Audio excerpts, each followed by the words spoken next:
नमस्कार दोस्तों, स्वागत है आपका द न्यूज लॉन्चर के इस यूट्यूब मंच पर। दोस्तों, बिहार की राजनीति में जिस प्रकार के बदलाव की संभावना लोग देख रहे हैं, संभावनाएं जताई जा रही है, दरअसल बदलाव उससे कहीं बड़ा है। बदलाव न सिर्फ पावर इक्वेशन यानी सत्ता के समीकरण में है, बल्कि बदलाव सियासत की उस स्थापित मान्यता में भी है जिस स्थापित मान्यता को लेकर बिहार की राजनीति पिछले 3 दशकों से चल रही है। 4 सीटों के उपचुनाव संपन्न हुए और इन 4 सीटों के उपचुनाव में जिस प्रकार से कहा जा रहा था कि एक चुनावी रणनीतिकार की पार्टी बिहार में आकर करिश्मा कर देगी, वो चुनावी रणनीतिकार की पार्टी अब ध्वस्त होती हुई दिख रही है। चुनावी मैदान में कहीं उनका जोर दिखा नहीं, सामाजिक समीकरणों की सियासत में वो कहीं टिके नहीं, लेकिन उनकी उपस्थिति ने उन ताकतों को एक होने पर या उन ताकतों को अपनी रणनीति को नए सिरे से तय करने पर मजबूर जरूर कर दिया, जो कई सारी सामाजिक मान्यताओं और राजनीतिक परिस्थितियों को अनदेखा कर चल रहे थे। मसलन बिहार के मुख्यमंत्री नीतीश कुमार, लोक जनशक्ति पार्टी के नेता और केंद्रीय मंत्री रामविलास पासवान के बेटे, पूर्व केंद्रीय मंत्री रामविलास पासवान के बेटे चिराग पासवान, बिहार की राजनीति के ये उदयमान सितारे तेजस्वी यादव, दरअसल सबको नए सिरे से अपनी रणनीतियों को अब तय करना पड़ रहा है। तेजस्वी यादव की पार्टी 3 सीटों पर चुनाव लड़ रही थी और तीनों ही सीटों पर फंसी हुई दिखाई दे रही है। नीतीश कुमार की पार्टी 1 सीट पर चुनाव लड़ रही है और 1 सीट जहां नीतीश कुमार की पार्टी चुनाव लड़ रही है, वहां राष्ट्रीय जनता दल के साथ कांटे के संघर्ष में है। आज की तारीख में कोई यह बता पाने की स्थिति में नहीं है, जबकि वोटिंग संपन्न हो चुका है, तब भी कोई यह बता पाने की स्थिति में नहीं है कि वहां जीतेगा कौन। लेकिन राष्ट्रीय जनता दल रामगढ़ में बहुत अच्छी स्थिति में नहीं है। हो सकता है चुनाव जीत ले, लेकिन बहुत अच्छी स्थिति वहां से बताई नहीं जा रही है। और इन सारी सामाजिक परिस्थितियों में जिस राजनीतिक दल की सबसे डवाडोल स्थिति है, वो स्थिति भारतीय जनता पार्टी की है। 2 सीटों पर उपचुनाव लड़ रही थी और दोनों ही सीटों से जो खबरें आ रही है, भारतीय जनता पार्टी का खाता खुल जाना किसी चमत्कार से कम नहीं होगा। और ये हालात तब बने हैं जब बिहार में भारतीय जनता पार्टी सत्ता का हिस्सा है। ये हालात तब बने हैं जब भारतीय जनता पार्टी के साथ नीतीश कुमार हैं तो जीतन राम मांझी हैं, चिराग पासवान है तो उपेंद्र कुशवाहा भी है। ये हालात भारतीय जनता पार्टी के पक्ष में जो बने हैं, इतने लोगों के पक्ष में होने के बावजूद दरअसल उस पक्ष को ही भारतीय जनता पार्टी स्वीकार करने के लिए तैयार नहीं है। प्रधानमंत्री के सामने नीतीश कुमार की जो दरभंगा से जो वीडियो क्लिप वायरल हुई, उस वीडियो क्लिप के बाद लोग कयास लगा रहे थे कि जनता दल यूनाइटेड को लेकर जो चर्चाएं चल रही है कि 23 नवंबर के बाद अपनी राजनीतिक दशा और दिशा को नए सिरे से परिभाषित कर सकती है, उस परिभाषित किए जाने की परिस्थिति को जनता दल यूनाइटेड ने छोड़ दिया है। लेकिन हकीकत ऐसी नहीं है। हकीकत इसलिए ऐसी नहीं है क्योंकि बिहार की राजनीति में जिन्हें हनुमान माना जा रहा था, जो खुद को नरेंद्र मोदी का स्वघोषित हनुमान बनाए हुए थे, अब उनकी चुनावी राजनीति भी अलग दिशा में है।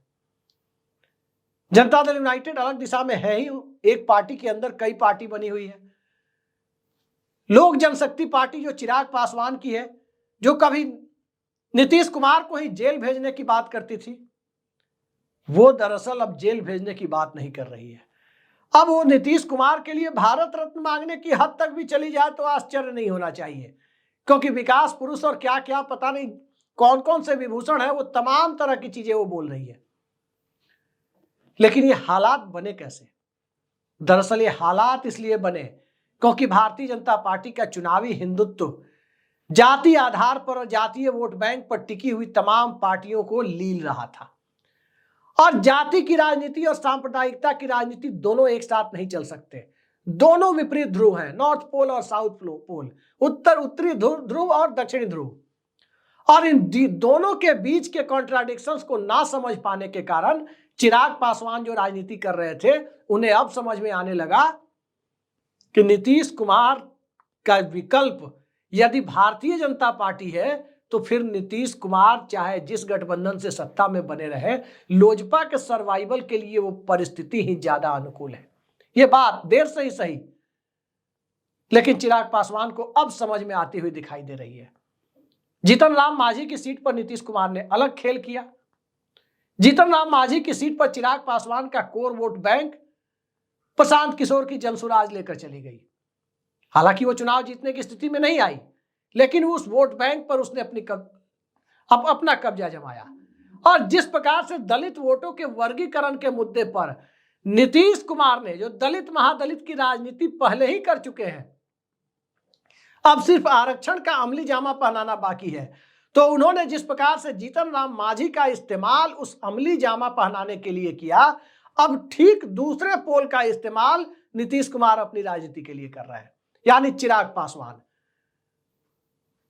डोमिनेंट शेड्यूल कास्ट भी नीतीश कुमार अपने पाले में रख रहे हैं, और जो महादलित कैटेगरी वाले हैं उन्हें भी अपने पाले में रखकर साधने की कोशिश कर रहे हैं। ओबीसी में ठीक यही हुआ है। ओबीसी की राजनीति में भारतीय जनता पार्टी जिन्हें आगे बढ़ा रही थी, कहा जा रहा था कि उपेंद्र कुशवाहा और सम्राट चौधरी को आगे लाकर यादवों के बाद दूसरे सबसे महत्वपूर्ण और बड़े तबके कुशवाहा समाज के वोट बैंक को बीजेपी अपने पाले में खींच रही है, नीतीश कुमार के लवकुश समीकरण में डेंट लगा रही है। अब वहां एक उपचुनाव ने इतना साबित जरूर कर दिया है कि कुशवाहा समुदाय के बीच एक बड़ा नेता खड़ा हो गया, और उन नेता का नाम है अभय कुशवाहा, लोकसभा में राष्ट्रीय जनता दल के संसदीय दल के नेता। और जिस तरह से उन्होंने अपनी पार्टी के कैंडिडेट को मुकाबले में लाने के लिए चारों सीटों पर जीतोड़ मेहनत की है, परिणाम कुछ भी हो, अभय कुशवाहा को सम्राट चौधरी से आगे की कतार में ले जाने की बुनियाद जरूर उसने रख दी है। लेकिन यह बुनियाद क्यों रखी गई है? सवाल यह है कि राष्ट्रीय जनता दल का कोई नेता बड़ा नेता बने, ऐसा नीतीश कुमार क्यों चाहते हैं? और क्यों कुशवाहा वोटों के मामले में अपनी सीट बेलागंज को छोड़कर बाकी जगह नीतीश कुमार की पार्टी ने सीधे सीधे सरेंडर कर दिया, छोड़ दिया कि जिधर जा रहा है जाने दो? असल खेल यही है कि तेजस्वी यादव को ताकतवर बनाने के बजाय तेजस्वी यादव की मानसिकता को पढ़ा जाए। तेजस्वी यादव की राजनीतिक मानसिकता क्या है? उन्हें कन्हैया कुमार से भी डर लगता है, कन्हैया कुमार बिहार में चुनाव न लड़े। उन्हें हिना साहब को टिकट देने में भी दिक्कत होती है। उन्हें पप्पू यादव को भी महागठबंधन से यानी इंडिया अलायंस से उम्मीदवार बनाने में दिक्कत होती है। तो जिन्हें अपने गठबंधन के अंदर रखने में दिक्कत होती है, भला पार्टी के अंदर किसी दूसरे ताकतवर समूह के नेता को उभरते हुए वो कैसे देख पाएंगे? ये नीतीश कुमार दरअसल तेजस्वी यादव को भी घर के अंदर एक चुनौती देने की स्थिति में ना सही तो कम से कम एक अलग पैरेलल पावर सेंटर, समानांतर शक्ति केंद्र के रूप में खड़ा करके एक नए तरह की परिस्थिति वहां पैदा हो। क्योंकि तेजस्वी यादव की राजनीति जिस ढंग से एब्सोल्यूट कंट्रोल की रही है, पूर्ण नियंत्रण की रही है, वो नियंत्रण की राजनीति कहीं ना कहीं दूसरी दिशा में जाए, और दूसरी तरफ उसका बाई प्रोडक्ट ये हो कि सम्राट चौधरी और उपेंद्र कुशवाहा की राजनीति नीचे गिरे, यानी बीजेपी की राजनीति नीचे गिरती हुई दिखाई दे। ये हालात जो खड़े किए गए हैं, इस हालात में भारतीय जनता पार्टी कहां है? भारतीय जनता पार्टी का तो साफ दिख रहा है कि सवर्ण वोट बैंक बिखरा हुआ है, वैश्य वोट बैंक बिखरा हुआ है। और जिस वोट बैंक के सहारे बीजेपी राजनीति करती है, कहीं वो मंडल की विभेद चढ़ रहा है तो कहीं वो नए विकल्प की तलाश करता हुआ दिख रहा है। 23 तारीख को इन 4 सीटों के नतीजे आ जाने दीजिए, और इन 4 सीटों के नतीजे में भारतीय जनता पार्टी के लिए यदि दोनों सीटें हारने की नौबत पैदा हो गई, जिसकी उम्मीद कुछ लोग जता रहे हैं, तो उस परिस्थिति में विधानसभा चुनाव में नीतीश कुमार के सामने सीटों की बार्गेनिंग मुश्किल हो जाएगी। भारतीय जनता पार्टी बार्गेन करने की स्थिति में नहीं बचेगी। और रही बात नीतीश कुमार की, तो नीतीश कुमार के बारे में आप सभी जानते हैं कि परिस्थितियों के मुख्यमंत्री हैं। भले ही कभी किसी ने कहा था परिस्थितियों के मुख्यमंत्री, लेकिन हकीकत यही है कि वो परिस्थितियों के मुख्यमंत्री हैं। कौन सी परिस्थितियों के? वही परिस्थितियां जिन परिस्थितियों में नीतीश कुमार ने बिहार में राष्ट्रीय जनता दल की स्वीकार्यता को बढ़ने से रोक रखा है, और भारतीय जनता पार्टी को का डर भी बनाए रखा है। यानी सांप्रदायिकता की राजनीति और मंडल की राजनीति, कमंडल बनाम मंडल की राजनीति में थोड़ा सा कमंडल थोड़ा सा मंडल, इन दोनों की ताकत और दोनों की कमजोरियों के इस्तेमाल की जो परिस्थिति बना रखी है, 5 साल के लिए उस परिस्थिति का निर्माण फिर से कैसे हो जाए, ये कोशिश नीतीश कुमार की दिखाई दे रही है। लेकिन ध्यान रखिए, नीतीश कुमार की कोशिशों से ऐसा काम होता नहीं है। केवल कमजोरियां बीजेपी की भी है। बीजेपी के अंदर तब यह साहस नहीं था कि बिना नीतीश कुमार के बिहार में कुछ सोच सके, जब वो नरेंद्र मोदी की सत्ता केंद्र में अकेले बहुमत के साथ भोग रही थी। और आज जब बैसाखी की स्थिति है तो कुछ कर पाएगी, ये उम्मीद तो पहले ही छोड़ दीजिए। दूसरी बात, राष्ट्रीय जनता दल के अंदर जो स्थिति है, यह भी किसी से कहने की जरूरत नहीं है कि राष्ट्रीय जनता दल अभी भी वो कॉन्फिडेंस नहीं ला पाया है कि भाजपा और नीतीश कुमार के साथ रहते हुए इन दोनों को हरा देगा। अति पिछड़ा वर्ग उपचुनाव में साफ दिखा है कि अति पिछड़ा वर्ग राजद की तीनों सीटों पर, राजद अब चाहे जीत जाए या हार जाए, इमामगंज, बेलागंज और रामगढ़, इन तीनों सीटों पर अति पिछड़ा वर्ग ने जो वोटिंग की, उस वोटिंग का एकमात्र पैमाना यही था कि राष्ट्रीय जनता दल जीतना नहीं चाहिए। लेकिन वहीं जहां माले चुनाव लड़ रही थी, राजू यादव चुनाव लड़ रहे थे तरारी में, वहां अति पिछड़ा वर्ग ने ऐसी कोई मानसिकता सामने से नहीं दिखाई। ये एक फर्क है और इस फर्क को नीतीश कुमार लगातार बनाए रखने में सफल हो रहे हैं। यही तेजस्वी यादव की कमजोरी है। वही दूसरी तरफ भाजपा आ जाएगी अगर नीतीश कुमार नहीं आए तो, ये बेलागंज में भी दिखा है जहां जेडीयू लड़ रही थी कि नीतीश कुमार को कमजोर करने का मतलब ये होगा, ये अल्पसंख्यकों में एक ठीक ठाक तबके को लग गया कि उन्हें कमजोर करने का मतलब यही होगा कि राष्ट्रीय जनता दल अकेले भाजपा का मुकाबला नहीं कर पाएगा। तो भाजपा को दबा के रखने के लिए चाहे इधर रहे या उधर रहे, अल्पसंख्यकों के बीच जो पसमानदा तबका है और उसमें भी महिलाओं का वर्ग जो सोशल वेलफेयर स्कीम और दूसरी वजहों से नीतीश कुमार की मदद में सामने आता है, वो अभी भी उस मानसिकता के साथ चलने के लिए तैयार है। इसी मानसिकता और इसी संतुलन की स्थिति को, संतुलन की सियासत को साधने की जो कोशिश नीतीश कुमार कर रहे हैं, अब उस खेल में चिराग पासवान की लोक जनशक्ति पार्टी भारतीय जनता पार्टी के साथ खड़ी न होकर प्रो नीतीश कुमार अप्रोच के साथ खड़ी हो रही है। सीटें मिलेंगी उसे भाजपा के कोटे से, यानी नीतीश कुमार 125 लड़े, 130 लड़े, उनको छोड़ करके जो विधानसभा की सीटें होंगी उसी में भाजपा, लोजपा, मांझी सब एडजस्ट होंगे। लेकिन राजनीति उनकी अब नीतीश कुमार के साथ चल रही है। इस खेल को भारतीय जनता पार्टी नहीं समझ पा रही है।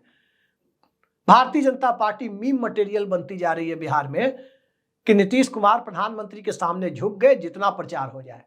ठीक है, नीतीश कुमार प्रधानमंत्री के सामने झुक गए तो पहली बार तो हुआ नहीं है। दिल्ली में भी 8 जून को हुआ था। एक बार वो नाखून वगैरह भी देख रहे थे कि कोई शायद विटामिन की कमी वगैरह चेक करते हो नाखून देख के, जैसे डॉक्टर चेक करते हैं। अब नीतीश कुमार ने इंजीनियरिंग की है, हो सकता है उनके टाइम में जिस वक्त उन्होंने इंजीनियरिंग की कुछ ऐसी पढ़ाई होती हो। तो इस तरह की बातें वो करते रहते हैं, इस तरह की चीजें करते रहते हैं।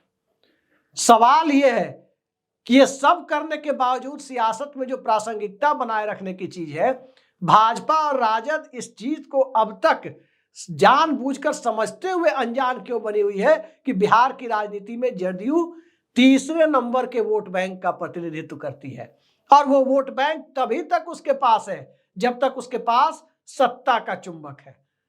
तो इस सत्ता के चुंबक को बनाए रखने में नीतीश कुमार इसी तरह की राजनीति से कामयाब होते हैं, या इस सत्ता के चुंबक को बनाए रखने में समय समय पर जो झटका देने की चीजें होती है, उस झटका देने के हालात को भी नीतीश कुमार बनाए हुए हैं। अब चुनावी साल है और देखते जाइए कि इस चुनावी साल में अंततः सियासत का ऊंट किस करवट बैठता है। लेकिन एनडीए के अंदर, एक गठबंधन के अंदर कई सारे अंदरूनी गठबंधन जो बनते जा रहे हैं, इसमें अंततः राजनीतिक बार्गेनिंग में, पॉलिटिकल बार्गेनिंग में बैकफुट पर भारतीय जनता पार्टी को जाना है। यही उसकी नियति है और भाजपा इसे समझ भी रही है, बिहार की भाजपा। लेकिन दिल्ली की भाजपा की वास्तविकताओं को समझते हुए मजबूर है, और मजबूरी बिहार में भाजपा की नियति है, कुछ हद तक मजबूरी राष्ट्रीय जनता दल की नियति है। वजह चाहे जो हो, अब उनकी वजह चाहे जो हो, अब आप देखते जाइए बिहार में कौन सा राजनीतिक खेल होता है। आज के लिए इतना ही, नमस्कार।